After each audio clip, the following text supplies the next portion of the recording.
Welcome, everybody. This is our first of what we hope to be many thought leadership sessions that we're going to do, where we host an expert in a field. This will not be limited to areas outside of our area, so we're also hoping to attract suppliers within the industry, and we're working with some of our members to have them speak to us as well about topics that we think will be of interest to everybody. So I'm Joe Basili, a managing director, and Natasha, introduce yourself, please. Hi, I'm Natasha Royer-Coons, president of ETMA. Awesome. And we are delighted. I also have a day job too, like all of us, but. And we're delighted today to have Laura Queen. And we'll hear a little bit more about her bio in just a second. So, but our agenda today will cover some of the first quarter benchmark findings that we've got. So we did our quarterly benchmark survey and we've got some interesting data. And then we will turn it over without much delay to our speaker. And then we'll talk a little bit about Key West. For those of you that are in colder climates, there's a goofy picture of the hotel, the Marriott, where we'll be staying. Looks pretty nice to me. The conference is primarily on Wednesday and Thursday, but most people will arrive on the 18th, the day before. So there'll be more details coming on that in just a second as we get through this.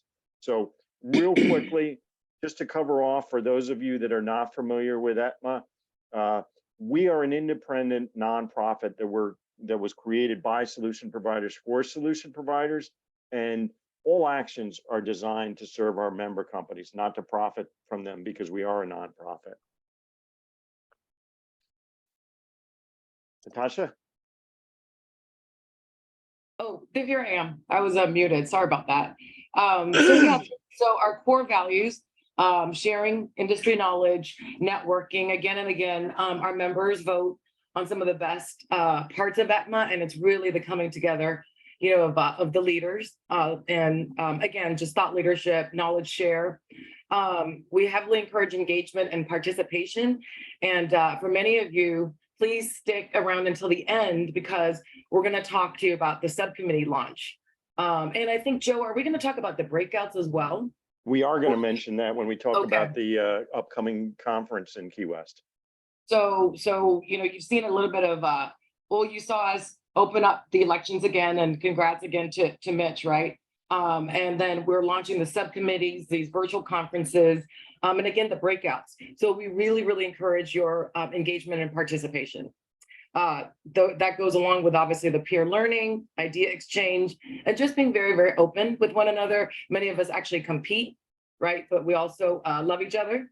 So it's a great group. And then we've got our ecosystem partners where, Laura, this might be interesting for you, where the idea there is to have adjacent revenue streams or tap into partnerships, so you don't always have to build or buy. Although I'm sure Mark would like to encourage buying of everything. Okay, Mark, you know. Next slide, Joe. Absolutely. So now we're going to talk a little bit about the quarterly benchmark. And the whole idea behind this, really, it came about because Dave Sonnenstein suggested that we do a survey before our San Diego conference. We usually will use Slido at our conferences to do live polling, but he had some questions that were really complex that we couldn't do with Slido. So we did it before the conference with using APIs and artificial intelligence and seeing what the adoption rate was within our membership. And the basic idea is, with us, you can benchmark your firm so you can kind of see where you are compared to your peers without revealing where you are. We only release the data in aggregate, and so you can kind of see, okay, how do I compare? And you don't have to worry about analysts.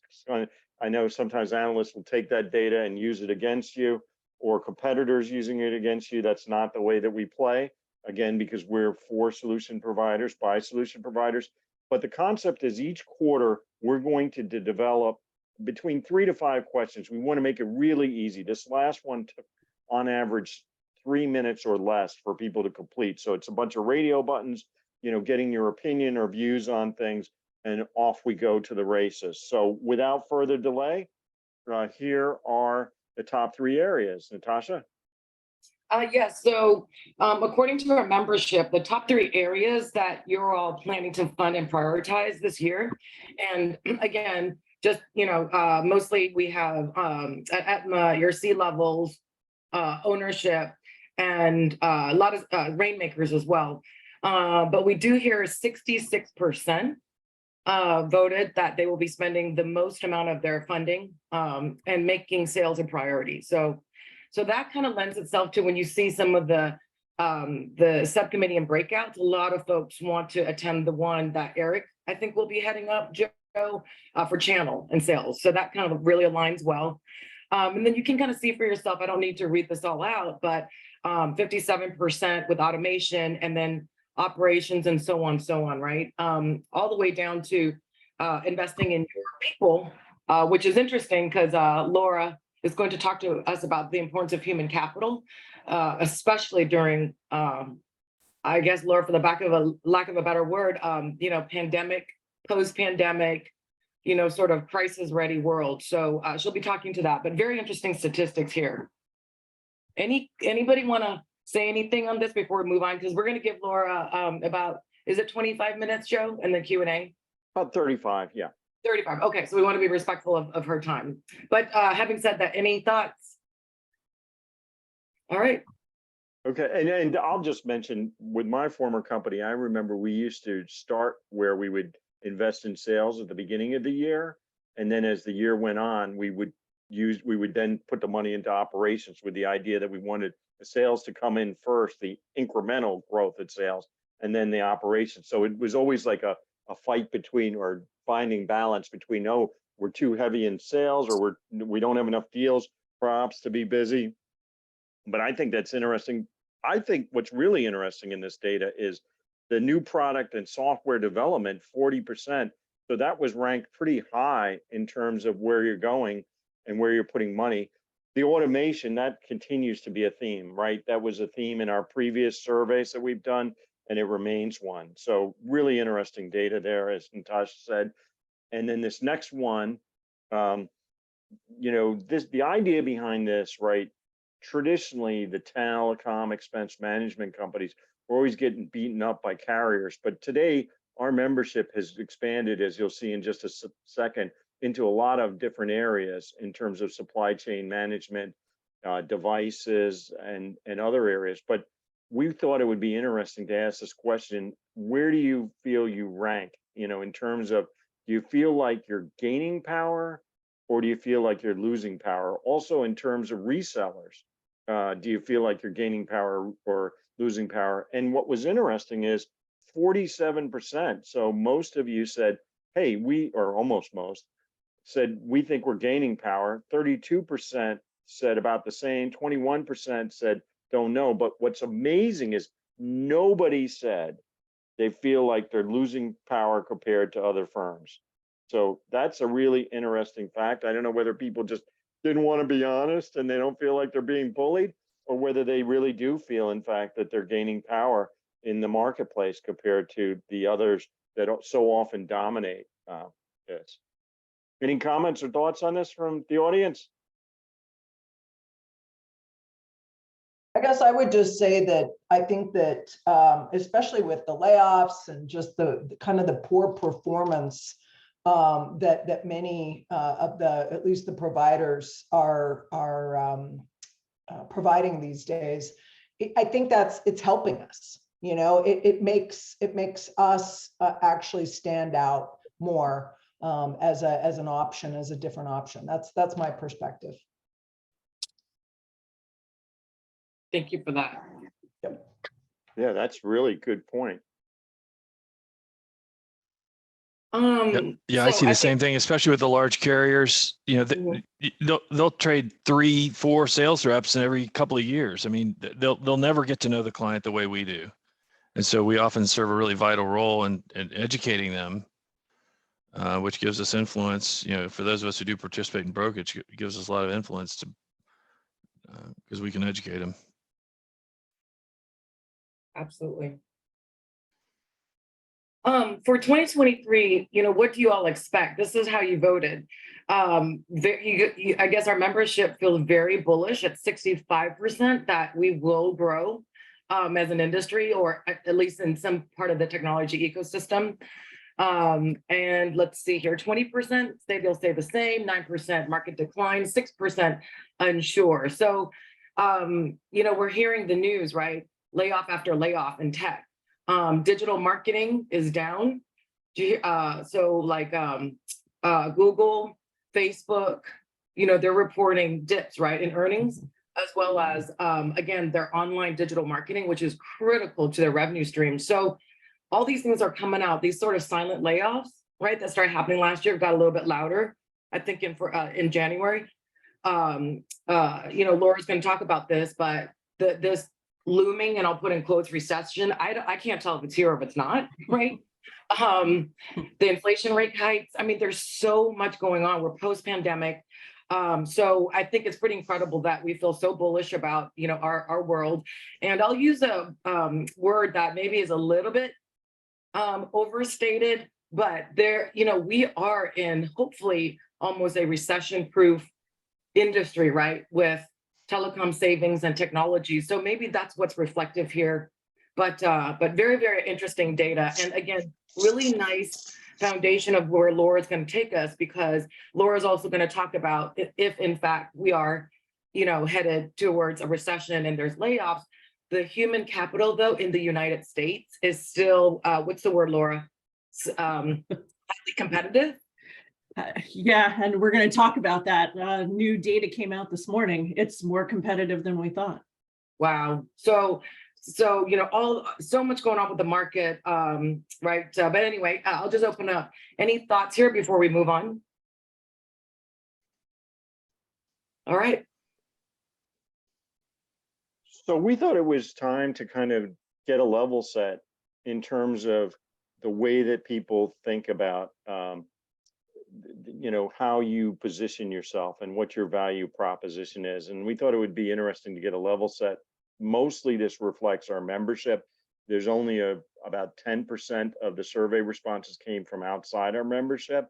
So this is really, it kind of shows kind of a snapshot in time, if you will. If we had done this a couple of years ago, cybersecurity probably would have ranked like 0, and the other categories would have been more. But bottom line is, we still see cost savings as being a really key part of the discussion. Greater visibility into spend, greater visibility into IT assets. I think that's something that's a little bit new for a lot of our members. Business process outsourcing, of course, is huge for us. Sourcing of technology and hardware, that's something a little bit new for many of our members. That, I think, reflects the growth within our membership base of just the area of device management, right? And device kitting and everything that goes with that. So very interesting data there. No surprise, labor and process efficiencies, accountability, chargeback. Down the road, when we're looking at taking these data points and the benchmarks that we've got, and we're thinking, while I could write a report and use the data in a report, today most people are consuming data in a different way. And so one of the things that Natasha and I are looking at is, we're thinking that we'll put together a video with maybe a little bit of a voiceover, but also text that follows it, that explains the data in these slides. So look for that. And when we do that, we'll also look to give you what was captured in those other categories, because I think the other categories will be very interested. But in the interest of time and just keeping this brief, we thought, let's just take this snapshot and give it to you. So over time, I think there'll be some new categories that emerge, and maybe we'll, suppress some of the categories. But I think it's helpful to get a level set as to how is everybody else positioning their firm. All right. So without further ado, we couldn't be more honored to have Laura Queen. She's actually a friend of Mark Gato. So shout out to Mark for an awesome connection. Laura is the founder and CEO of 29 Bison. She is the author of this book called People Economics: Defining and Measuring the True Value of Human Capital. It's a provocative, essential business resource. Hopefully, Joe, we can work out a deal with Laura and pick up the book for our membership. Get it autographed, Laura? We can do that. Awesome, awesome. So she's a leading voice in the field of HR with over 25 years of leadership experience in human capital, talent management, and M&As. Today, Laura is going to be focused on, do you have a crisis-ready CEO because of our, again, rapidly changing times? How do you create a culture of innovation, collaboration, and excellence, and maximizing your most important asset, which is your people? So without further ado, I give you Laura Queen. Good morning, good afternoon, everyone. It's a pleasure to be with you all. I'm going to start with a little bit of a caveat. So for those of you who are not US centric, some of the data and terminology we'll use today are really focused on kind of US data and US GAAP accounting, but the principles apply regardless of where you are. So with that said, let's jump right in. If you were to ask any CEO what her most valuable asset is, what do you think she'll say? I would argue she'll tell you it's her people. And like her, I would like to tell you that people are a company's #1 asset. But for the financial professionals in the audience, you will know that people are not technically an asset at all. Our GAAP accounting standards do not classify employees as assets. They view them as expenses on the balance sheet. Regardless, accountants may categorize people as expenses, but now more than ever, we need to view them as investable assets. We as business people are all at a crossroads. The imbalanced understanding of the value of people in business has led us to a confused language and an imperfect calculus. Just consider this. In 1975, 90% of the S&P 500 market value was made up of tangible assets. We'll call them the old PPEs, property, plant, and equipment. Today, 90% of that same market value is made up of intangible assets, intellectual property and inventions, software code, art, music, patient care, customer service, brand reputation. None of this exists without the people who are kept safe by our new PPEs, personal protective equipment. As of this morning, the US unemployment rate is just 3.4%, lower than full employment, which is considered 4%, and at its lowest rate since 1969. Laura, I'm sorry to interrupt. Sure. There's somebody who is not on mute, and we can hear a lot of your background noise. Can you please mute? And Joe, can you try to either mute out the audience or... There we go. We're good. Okay, thanks, Laura. You're welcome, of course. So when we consider this, our most significant supply chain issue isn't property, plant, or equipment, it's talent. And despite what people might consider to be a looming recession, we will still have labor shortages, at least in certain industries. An interesting sort of side note to some of the recent labor market information is, and we're seeing a lot of this kind of play out in the news, the shift from tech-focused workers. While many of those organizations are actually reducing their labor force, what we're finding is that many of those individuals who are being laid off or redeployed are redeploying either to entrepreneurial roles or to small private organizations. So it's not that they will sit on the sidelines for very long, it's just that where they are is being deployed very differently. A growing body of research shows how critical our workforce is to value creation. And I'll cite a couple of studies. One study conducted by Alex Edmonds of the London School of Business directly correlates employee engagement and satisfaction to company performance.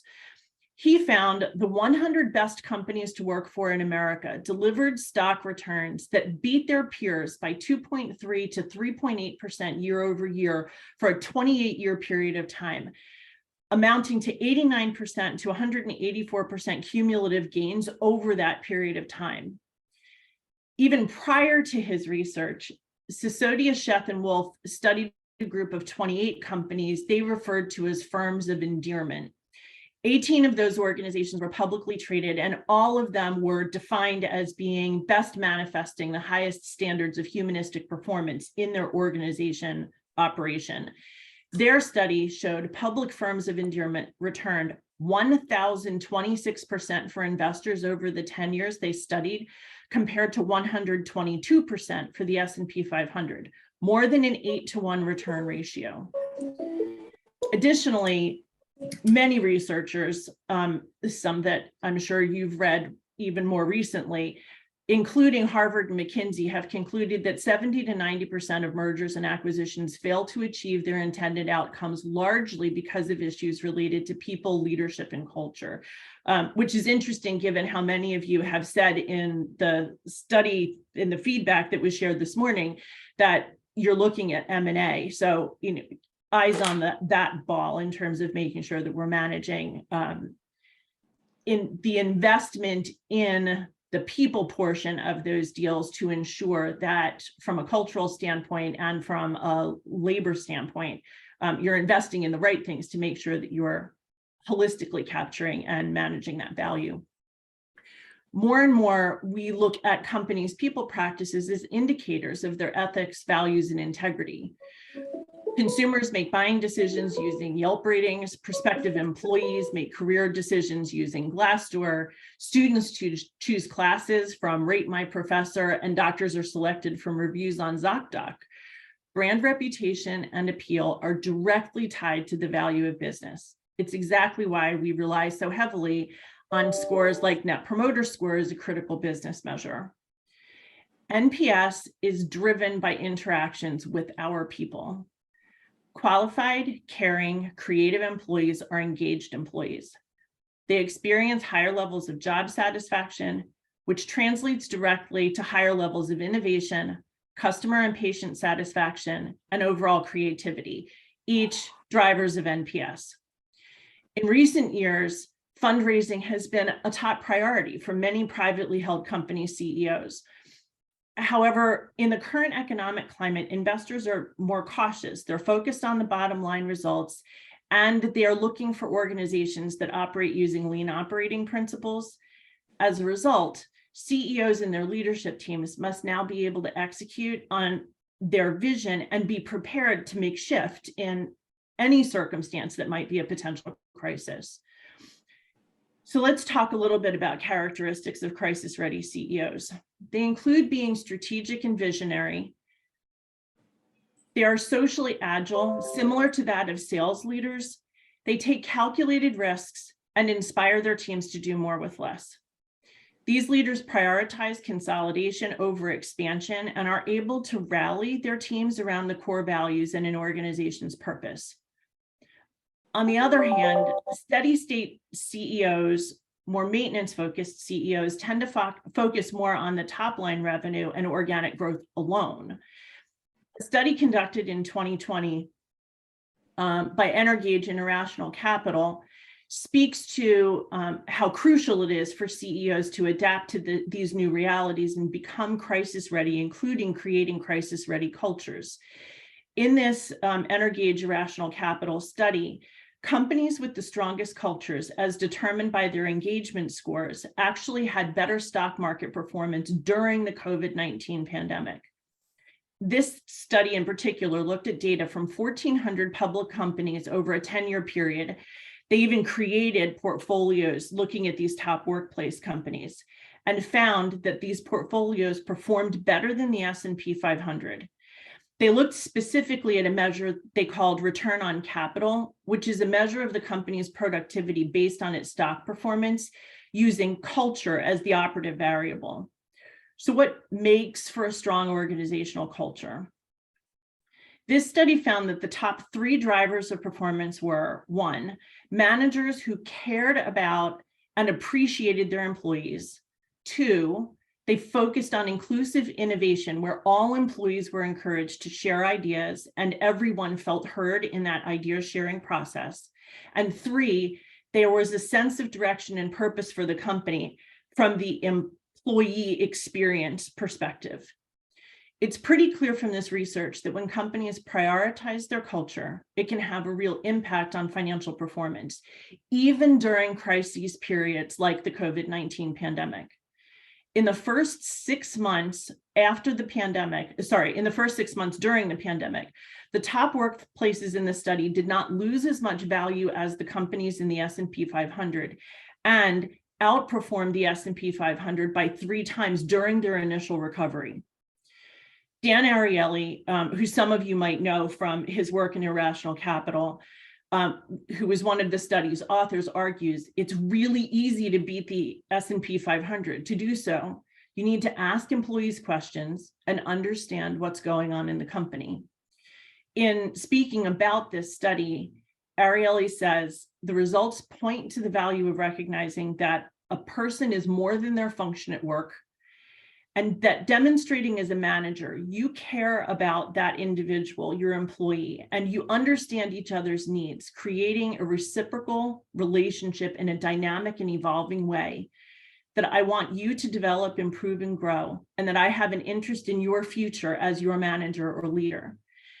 Simply saying people don't recognize the value of appreciation, just saying thank you makes a monumental difference in outcomes. He goes on to share in an interview he did about this particular study, about a case study they did with Intel. And they found that compliments from a manager or boss, even via email, generated higher returns and contributed to greater long-term value than spot bonuses or gifts. And in fact, in part of their study, they found that spot bonuses or gifts actually decreased the value that was being gained in exchange for sharing gratitude with employees, that saying thank you actually netted more than providing some of these bonuses or pizza or lunches. And when they quantified this in the Intel study, saying thank you compared to not saying thank you increased production performance in one manufacturing facility by 6% annually, which they then proved could be compounded. It's important to note that culture is created and reinforced from the top to the bottom of an organization. This is to say, executives have an outsized influence on culture. They are the keys to high levels of employee engagement. Therefore, they are the keys to performance, productivity, employee and other stakeholder satisfaction, the creation of innovation, and of creativity. Ultimately, successful cultures are built on trust, both inside and outside of the organization. For our purposes today, and just to give a fuller understanding of what contributes to culture, we'll rely on the definitions that created and used by the Great Places to Work Institute. And partly the reason for using the Great Places to Work Institute information is because the work that I referenced earlier, Alex Edmonds' work, uses the GPTW, the Great Places to Work formula, in identifying which organizations he chose to study. These elements of trust in the workplace include credibility, respect, fairness, pride, and something they call camaraderie. So credibility refers to being honest and transparent in communications, both inside and outside of an organization, and following through on your promises. Respect is about treating all employees with dignity and appreciation for their contributions, including the demonstration of caring. Fairness encompasses impartial treatment and equal opportunities for all employees. Pride is about employees being part of their workplace, the work they do, and the organization's mission. It also is, it can be extrapolated to pride in the leadership team that run and are the face or the legacy of the organization. And camaraderie is a sense of community and teamwork. There is some really interesting evidence out there that speaks to employee engagement also being a factor of whether or not individuals say that they have a strong friend or friendship inside of the work environment, which is something that's interesting, particularly as we think about remote work environments. How does that translate in a remote work environment? How do we foster those kinds of friendships? By fostering these elements of trust, organizations create positive work cultures that benefit both employees and the company as a whole. A few months into the pandemic, and actually Mark Gato participated with us in this process, we hosted an event series with leaders in private equity and investment banking. In this series, we asked what was necessary for leaders to do well in that moment and perhaps into the future.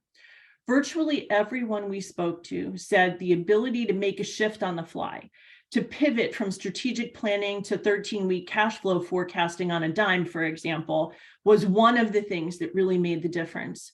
To try new things quickly, keeping what worked and discarding what didn't fast, while ensuring that all key stakeholders felt physically and psychologically safe in that process. And that included employees inside the organization, but also key stakeholders that were critical to the creation of value for those businesses. So vendors, suppliers, customers, prospective employees, independent contractors. It's really a holistic view of creating that kind of safety.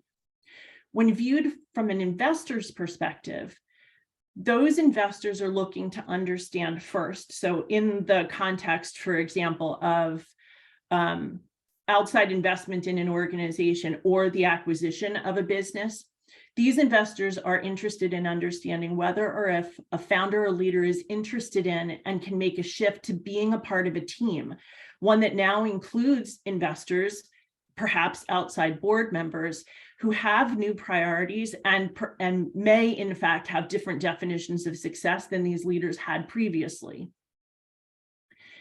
Investors and employees want to know, is the leader building social and cultural capital? How are they contributing to NPS? Are they building deep relationships with clients and prospects? Are they nurturing and building talent? Are they their own brand ambassadors, including, and this was a really interesting finding, not bad-mouthing the competition. It's about focusing internally on how we create competitive advantage, not saying how others do not. Is the leader a coalition builder? Can they field a collaborative, innovative team for mutual benefit? This includes being able to bring together dynamic constellations of folks who might even have been thought of previously as competitors. And a terrific example of this is the beautiful collaboration between international multidisciplinary teams of scientists, innovators, business leaders, academics, and philanthropists, as they all came together in 2020 and 2021 to find ways to save humanity through vaccine development. And that's a really great example of the kinds of things these investors are looking for. I would argue also that it's the kind of thing that stakeholders in general are looking for. Is there a way to collaborate for competitive advantage as opposed to looking at each other purely as like competitor foes in the kind of environment we are operating in? They're also looking to see, is the leader able to see around corners, which is the ability to anticipate and prepare for future events and developments. We use this as a metaphor to describe the ability to anticipate and plan for potential challenges or opportunities that may arise in the future, rather than simply reacting to them either as or after they have occurred. This ability is often associated with successful leaders who anticipate changes in the market or industry, who take proactive and immediate steps to address them. Some of this is a function of being able to make fast and critical decisions at point in time rather than overly cogitating on what that process might look like. It's a combination of strategic thinking, having foresight, developing a deep understanding of one's industry and market trends, and having an understanding of the current capabilities of their own organization and determining whether or not something in those capabilities needs to shift. They're also looking to see, does the leader embrace paradox and demonstrate integrative thinking? This is the ability to hold two or potentially more seemingly opposing points of view in mind simultaneously, and using those opposing points of view to generate new, creative, and innovative solutions. Doing this well requires some improv skills, a solid dose of curiosity and humility, and a really keen ear. Crisis-ready leaders are willing to replace the phrase "no but" with "yes and," using it as an invitation to those who may know better what's happening at ground level in their organizations. These leaders listen more than they speak and cultivate win-win-win solutions in collaboration with others, internal and external to their organization. And I'll give just share just a brief story of an experience we had working with an organization capturing the voice of employees and how that can potentially be beneficial. During this particular exercise, we asked a team of middle managers what would make them and their employees more productive. It was in the context of an acquisition, but it's specific to a group of middle managers in a particular facility. And of the 50 people we interviewed, all but one said better Wi-Fi bandwidth. Okay. But after digging deeper, we learned that the employees had to leave their workstations and drive 10 to 12 miles to either Panera or another physical operating facility for enough bandwidth to stream their required video learning content at a cost of 5 hours of productivity per person per required training course. Using the information, the leadership team immediately installed signal boosters in the facility, saving $364,000 in annual lost productivity for less than $500 in equipment and labor. And as a bonus, the employees expressed gratitude that their new leadership team invited voices and valued their input. And in subsequent employee engagement surveys showed increased confidence in the leadership team and decreased intent to leave the organization. So the critical question is, how can you know if you have a crisis-ready leader or are a crisis-ready leader, and if you have a strong workplace culture? We suggest starting small, but starting now. You could decide to begin your journey by looking at turnover, which is a great way to kind of start this exploration. Work with what you have and enlist the support and capability of others. Approach it as a learning process or even a game. When our daughter was little, she loved the movie Harriet the Spy. And to keep her interest in activities, we would position them as spy games. She'd learn through finding clues, looking for patterns, exploring cause and effect, and asking, as many of you with small children know, why over and over and over again. But we gamified the process, and it made the data gathering that much easier. And it's easy to translate that into your own work environment. It's kind of a fun process and an interesting way to approach this journey. Look for patterns in the data and ask for questions, such as maybe why do terminations happen most often during the summer months? Or why is employee retention so high in product development, but so low in customer support and licensing? Then ask the question, why is that happening? What's the employee experience in each of those component parts of the business that inform what that data looks like? Look at how does training spend correspond to voluntary and involuntary turnover in specific departments. Just as an anecdote, one of the things we are seeing over and over and over in the data is we are now employing a contingent of employees, mainly by generational cohort, but not exclusively, that are asking for career advancement opportunities and the opportunity to learn new skills in their work environment. If that isn't happening for them, they are much more likely to leave, all things being equal otherwise. They could be paid the same as their peers in the environment. They could be offered the same hybrid or remote environment if that's something that they're looking for. But if they are not also being given or invested in the opportunity to learn and grow, they are more likely to leave. You could also pick a metric of the month and explore it. So look to see, do you have reliable data for measuring the metric? This could be things like pay equity, for example, but backstopping that needs to be, do you have good information, demographic information to be able to run that analytic? Then does the measurement tell you something interesting, useful, and important about the way your organization functions and creates value? Does the measure connect with other organization measures, the things that are really important to you?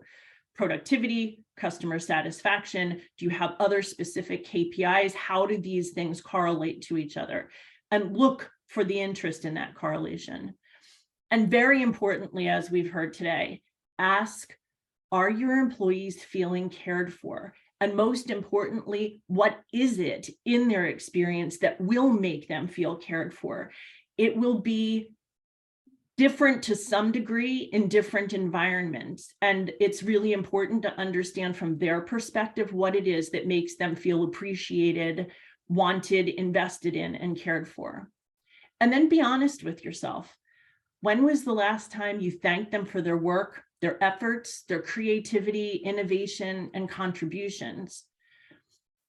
Your leaders live and lead with purpose and caring.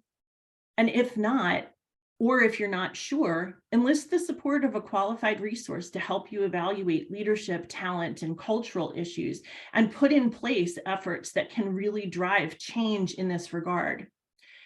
Truly, our markets and times are ever changing and dynamic. And as much as we'd like to believe that the crisis of COVID is behind us, we can see that now we're facing additional and new crises. I don't think that this is, if I'm a betting woman, I would say the kinds of crises we're facing may change, but living in a world of various crises is something that I don't think we're going to escape.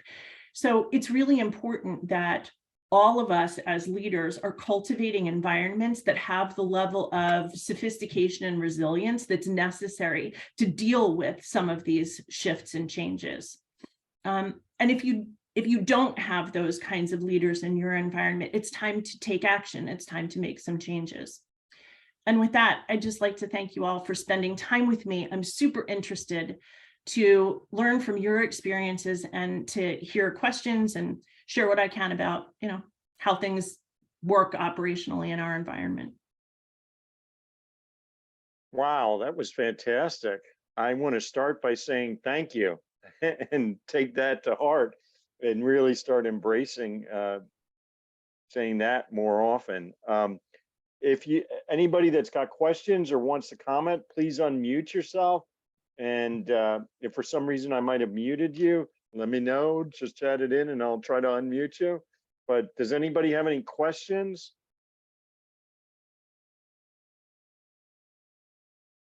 I loved your point on making sure that the metrics tie back to the organization so that you're tracking into that. Do you have any examples of that? Yeah, so we have lots of examples of that. One of the things to take a look at, and I will say that there are 2 points of reference on this. We've cited a lot of academic research that speaks to what happens in publicly traded companies because it's much easier to track things like stock performance, right? But we can look at things like overall NPS score to turnover in teams. So if you're seeing high levels of turnover in a customer-facing team, I'll use one of our more recent we have an acquisition we're working on. It's a clinical roll-up. So it's a clinical practice roll-up in the healthcare space. And one of the things we've seen is that the patient satisfaction numbers have come way down in one portion of that clinical practice roll-up because their turnover levels have gone way up. Right. And so then you track that to revenue.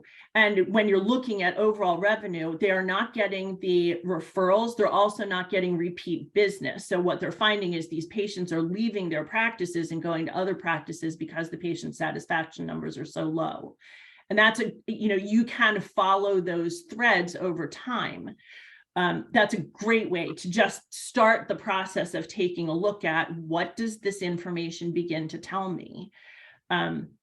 It also, by the way, we're talking about culture at sort of writ large, organization culture.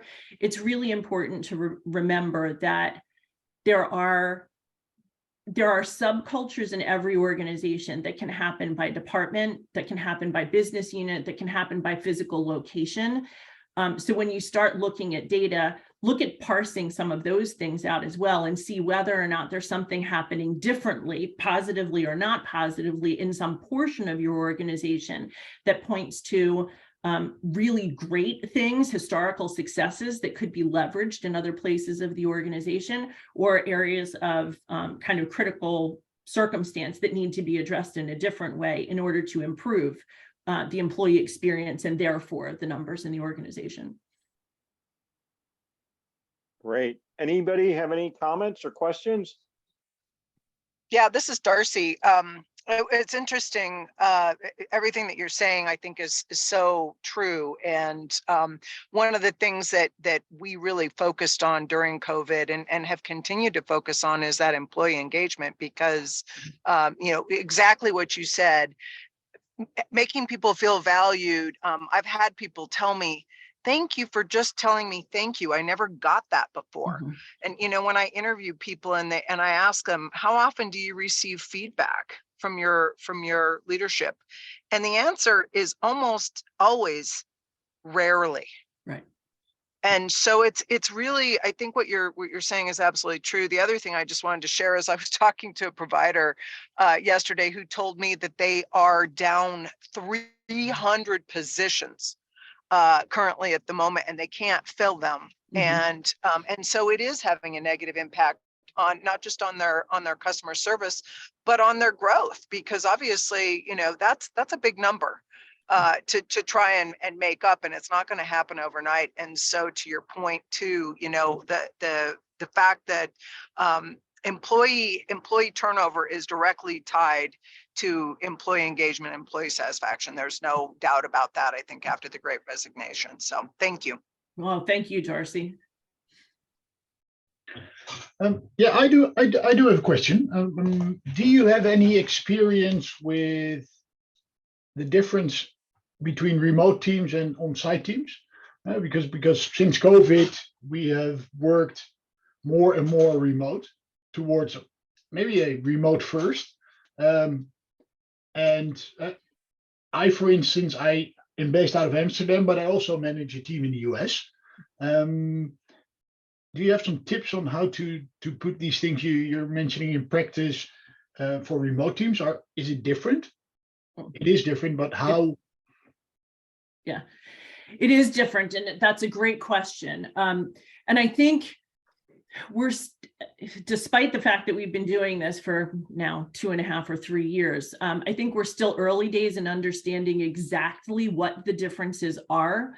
Where we're seeing really great success in working with remote teams is employing practices that build social connection on a person-to-person level around topics or interactions that are not necessarily business related. And I'll give you a perfect example of this. So we have a client who does a daily stand-up meeting, including on Fridays, with their entire team. But what they've done with their Friday meeting is create that meeting as a moment that is a moratorium on business.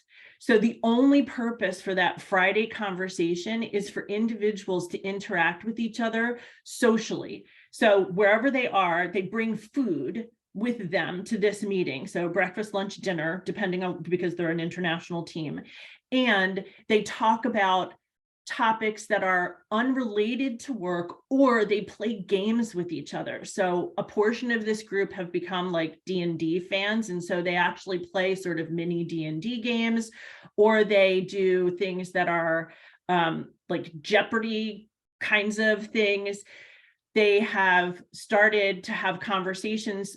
It takes a while to get there because you're working remotely with each other, but they've started to have conversations with each other that are just about what lives on your bucket list. So if you were to pick a place to go, money is no object and you could travel to anywhere, where would you go and why? And what would that vacation look like? And that's beginning to develop a really deep sense of camaraderie, the thing that we talked about in the culture piece. And it's causing a ripple effect such that in the other communications employees are having with each other, they're now asking questions about what happened with your child over the weekend, or have you made plans to take this wonderful vacation, or show us pictures about it. And that in and of itself is causing higher levels of employee engagement and greater levels of psychological safety, which are really important for creating this communal environment. Yeah, thanks. You're welcome. You just reminded me of something we had a lot of focus on when COVID hit 2 years ago, and we just seem to have forgotten that this is the way to do it, because, okay, thanks. Yeah, thank you. Thanks for the question.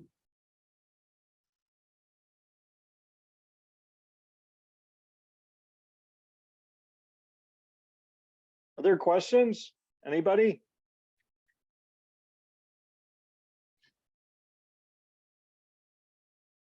Let's see whether there was anything in the chat window. I have a question, Laura. Sure. So you talked about the paradox, and I couldn't take notes fast enough, but that seemed like a very complex skill and very necessary in these times. Can you just repeat that, just that soundbite one more time? Sure. So here we're talking about a concept called integrative thinking. And for those of you that are interested, you can either reach out to me or I will share with you here. My personal favorite writer on this topic is the former dean of the Rotman School, and his work, his name is Roger Martin, and his first work on this is called The Opposable Mind. You can get that book on Amazon. And he has a second book that is a practical application of it, and the title is escaping me for the moment. But effectively, he talks about using paradox, which is holding two or more opposing thoughts or ideas in mind and using them to create kind of a third opportunity, right? Rather than, we often see this in budgeting, right? So you have $10,000 to spend on something, and there are 3 opportunities to spend that $10,000. And so we pick a linear choice. We choose either choice A, choice B, or choice C as a multiple choice option. What he argues is there might actually be a better way to spend that $10,000 if collectively we came together, and instead of saying we have a resource deficiency, which is a deficit in dollars, or we have an opportunity deficiency, could we partner with someone else to get the thing we need in choice A, and by doing so, it increases revenue, which now gives us $20,000 to spend on choices B and C, right? That's one example of how using paradox to create additional opportunities, but it's about inviting that conversation and holding these things in mind without jumping to a decision immediately. And of course, we're trained, and I even said, we're trained to make faster decisions, but how do you make faster, smarter decisions using kind of collective mind while you hold some of these different opportunities, hold space for some of those different opportunities as you're thinking through decision making. That's fascinating. Thank you, Laura. It's You're like welcome. decision velocity is really important, but that integrated paradox thinking allows more possibilities. So 100%, right. It is, so there's a line of that work for any of you that have lived in the design thinking and that ideation world. Like a lot of that design thinking is about how do you integrate all of these different possibilities before deciding on the final path.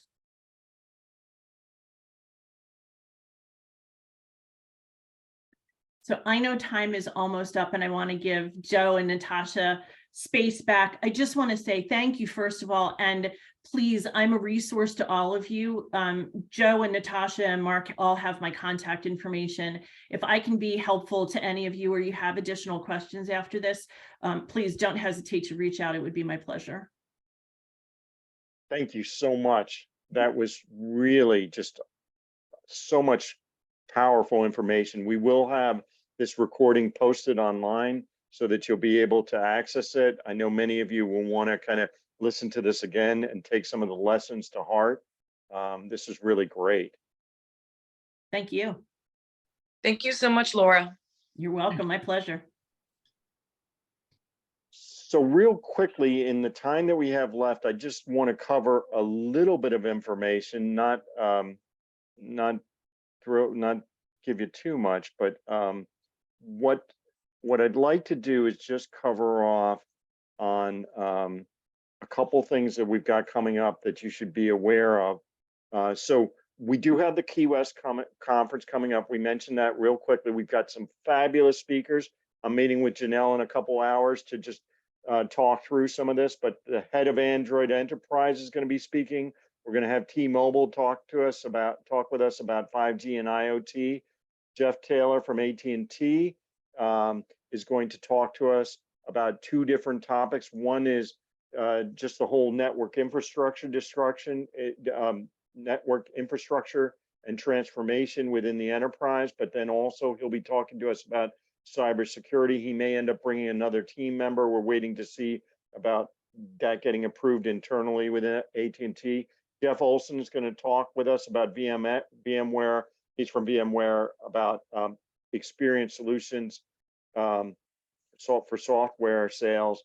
And we'll have somebody from Bernstein Private Wealth Management talk with us. But one of the most exciting things that we're doing at this conference that we haven't done in a long time is this concept of workshops. We've done breakouts, and the breakouts are universally successful and highly rated. But one of the things that we took away from Nashville was when we had the leaders from the breakouts present their findings, there was too much redundancy. So we're going to have breakouts. They're going to cover areas like women in tech, revenue management or revenue ops, product marketing, C-level, sales channel, technology management, supply chain management, entrepreneurship, and culture. And we've already, as part of the registration process, we've asked you to rank which workshop you'd like to break out into. Our thinking is we've got the experts already in the room. That's you.